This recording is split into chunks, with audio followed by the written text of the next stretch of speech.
थे। तो ध्यान से सुनो, मान लो कोई चीज़ का दाम है 100 रुपया, ठीक है। मान लो तुम एक कपड़ा ही खरीदने गए, ठीक है, उसका दाम 100 रुपया, ठीक। फ्लैट 50% डिस्काउंट, अब ये तो कर लोगे ना, अगर फ्लैट 50% डिस्काउंट मिल रहा है तो कितना रुपीज़ हो रहा है, 50 रुपीज़ मिल जाना चाहिए था, 50 रुपीज़ मिल जाना चाहिए था ना। अब देखो तुमको वो प्राइस कितना में दिखा, जब मार्केट में गए 50% डिस्काउंट करके तुमको दिख रहा था 50 में, ये तो तुमको दिख ही रहा था। अब क्या हुआ कि तुम जाके और बार्गेनिंग करके 50% और डिस्काउंट करवाए, इसमें अगर और 50% करवाओगे तो क्या होगा, इसका आधा हो जाएगा, यानी 25 रुपीज़, है ना, 25 रुपीज़। तो 100 रुपये का सामान तुमको कितना मिला, 25, फ्री तो नहीं मिला। तो पहला आंसर किसी का फ्री था, वो तो बिल्कुल गलत था, फ्री तो नहीं मिला, ठीक है। दूसरा चीज़ हम लोग समझते हैं कि यहाँ से परसेंटेज को समझने की कोशिश करो, 100 में 25 में खरीद रहे हो तो कितना का डिस्काउंट हुआ, 75%। कितना डिस्काउंट हुआ, 75% हुआ ना।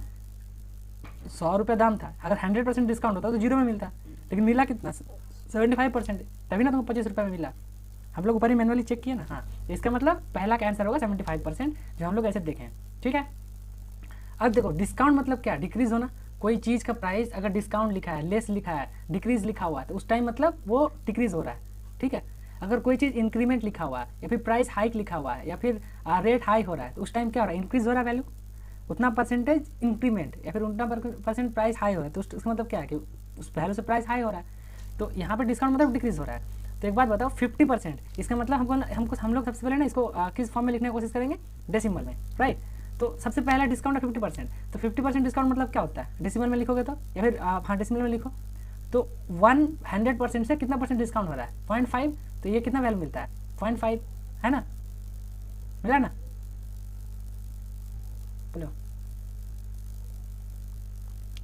0.5 मिला। फिर क्या हो रहा है, फिर 50% डिस्काउंट, तो 50% डिस्काउंट का मतलब आधा, तो यहाँ से फिर माइनस करेंगे तो 0.5 मिलेगा, ठीक है।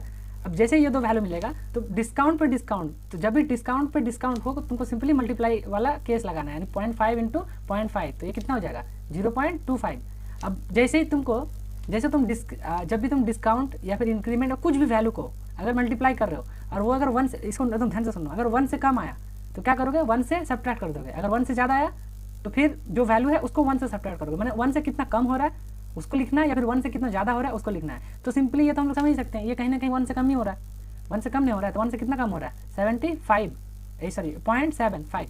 इसको परसेंटेज में कन्वर्ट करने के लिए 100 से मल्टीप्लाई कर देंगे, इसका मतलब कितना परसेंट मिला, 75%, ठीक है। अगर किसी को नहीं समझ में आए तो नेक्स्ट क्वेश्चन में आई होप समझ में आ जाएगा, अगर इसमें थोड़ा सा समझ में आए तो ठीक है, हम लोग नेक्स्ट क्वेश्चन में फिर से समझते हैं, ठीक है। जैसे